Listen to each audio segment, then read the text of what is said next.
Sanemi merupakan pilar angin di pasukan pemburu iblis, dan dia merupakan kakak kandung dari Genya.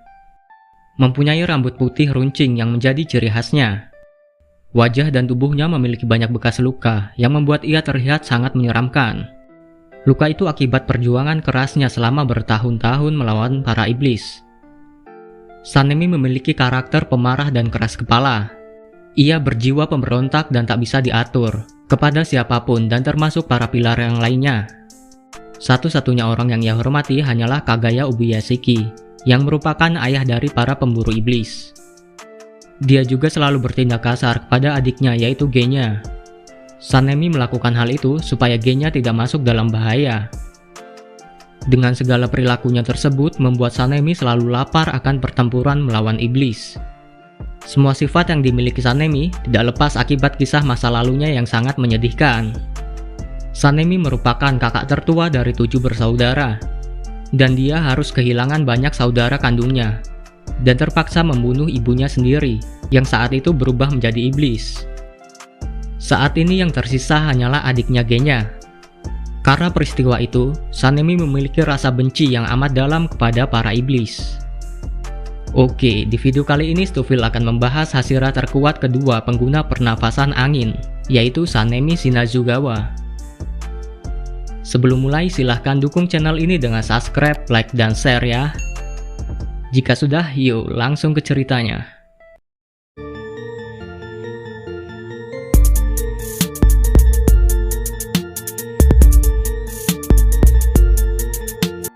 Kisah hidup Sanemi dimulai pada 21 tahun yang lalu, di mana dia adalah kakak tertua dari 7 bersaudara, dan tinggal bersama kedua orang tuanya. Sanemi memiliki ibu yang sangat sayang kepada semua anak-anaknya.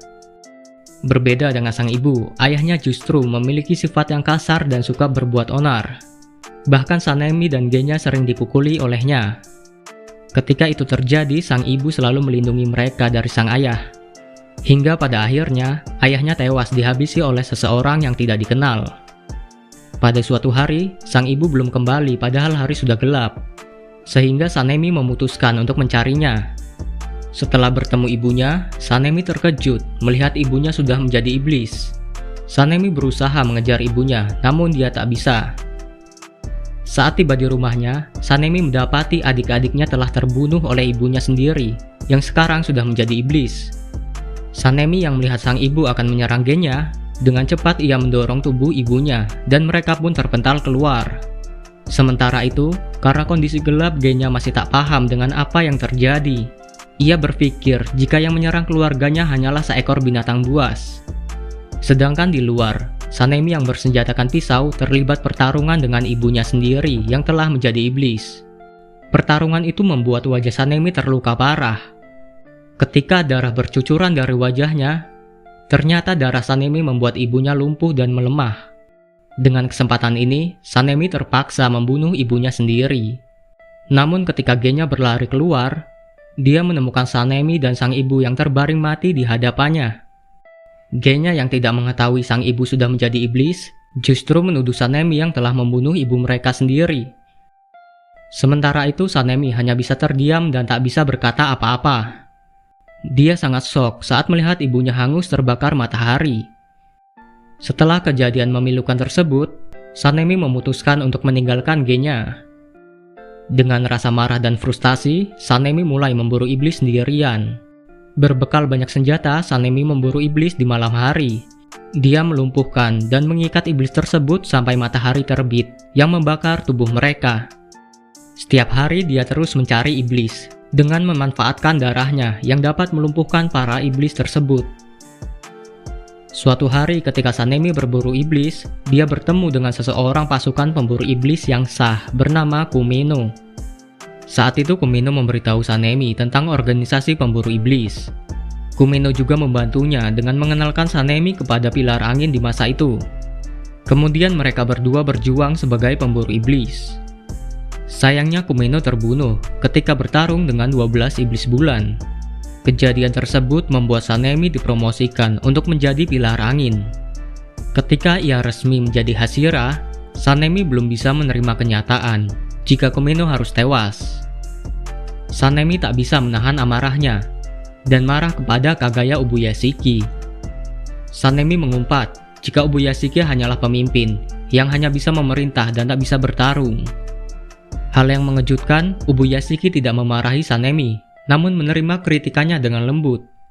Sebelum Ubuyashiki berbicara, Kanai memberitahu Sanemi bahwa Ubuyashiki telah mengingat nama dan latar belakang dari setiap pemburu iblis yang telah mati sejak ia menjadi pemimpin. Ubuyashiki kemudian memberikan wasiat yang ditinggalkan Kumino kepada Sanemi.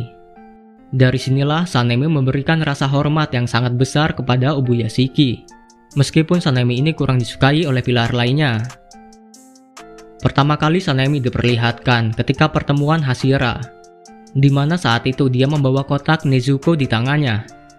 Karena kebenciannya kepada iblis, dia tak bisa terima jika Tanjiro bekerja sama dengan iblis.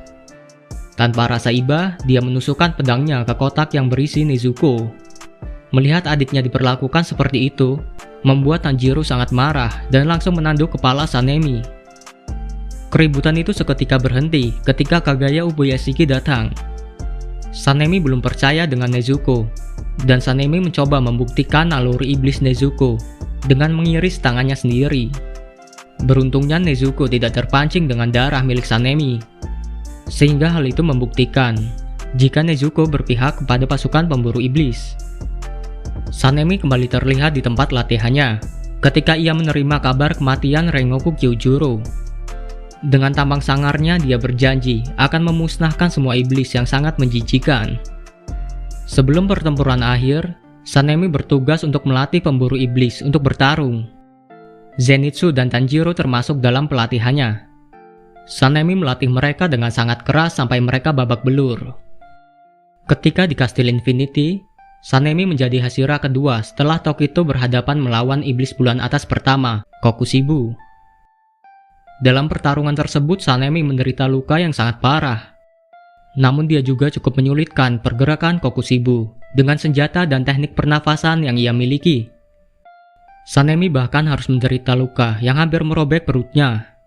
Beruntung Gyome datang dan membantu Sanemi, sehingga hal itu memberikan waktu kepada Sanemi untuk menjahit luka di perutnya. Setelah Sanemi berhasil membangkitkan tanda miliknya, dia bersama Tokito serta Gyome dan gengnya kembali bertarung melawan Kokushibo. Hingga akhirnya Kokushibo pun berhasil dikalahkan.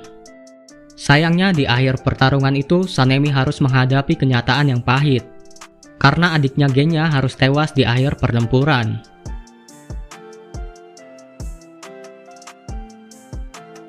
Setelah Kastil Infinity berhasil dihancurkan, Sanemi bersama pemburu iblis lainnya yang masih bertahan kembali bertarung melawan Kibusuji Muzan di kota. Di pertempuran tersebut, Sanemi beberapa kali memberikan serangan yang membuat Muzan kesulitan. Sanemi bersama Obanai serta Gyu dan Gyome terus menekan pergerakan Muzan yang telah berwujud menjadi bayi besar. Hingga akhirnya Muzan pun berhasil dikalahkan dan tubuhnya terbakar oleh matahari. Di akhir pertempuran itu membuat Sanemi terluka sangat parah. Tubuhnya dipenuhi dengan darah. Hal itu membuatnya dalam keadaan sekarat. Di kondisi kritisnya, Sanemi melihat gengnya serta adik-adiknya yang lain di alam baka. Sanemi sempat ingin ikut bersama mereka, namun ia melihat sang ibu di sampingnya. Sanemi bertanya kenapa ibunya tidak ikut bersama adik-adiknya. Sang ibu pun mengatakan jika dirinya tak pantas untuk berada di sana karena dialah yang telah membunuh mereka. Tak tega melihat ibunya sendirian, Sanemi ingin ikut dengannya. Namun tiba-tiba ayahnya muncul dan melarangnya. Ayahnya berkata jika Sanemi belum saatnya untuk mati. Dengan bertahannya Sanemi setelah bertarungan melawan Muzan, hanya Gyu dan Sanemi lah Hashira yang masih bertahan hidup, hingga cerita Kimetsu no Yaiba berakhir. Dengan kekuatan fisik yang sangat baik serta jurus pernafasan yang sangat luar biasa, dia mampu mengalahkan iblis bulan atas pertama, serta ikut bertarung melawan Kibusuji Muzan, bahkan membuatnya kewalahan. Dan Sanemi memiliki semangat bertarung yang sangat luar biasa. Hal itu pantas menempatkan dirinya menjadi Hashira terkuat kedua setelah Gyome. Oke, itulah kisah hidup Sanemi sang pilar angin di anime Kimetsu no Yaiba. Jika ada rekomendasi pembahasan, bisa tulis di kolom komentar. Terima kasih sudah menonton dan jangan lupa tekan tombol like, share, dan subscribe ya. Sampai jumpa di video-video berikutnya.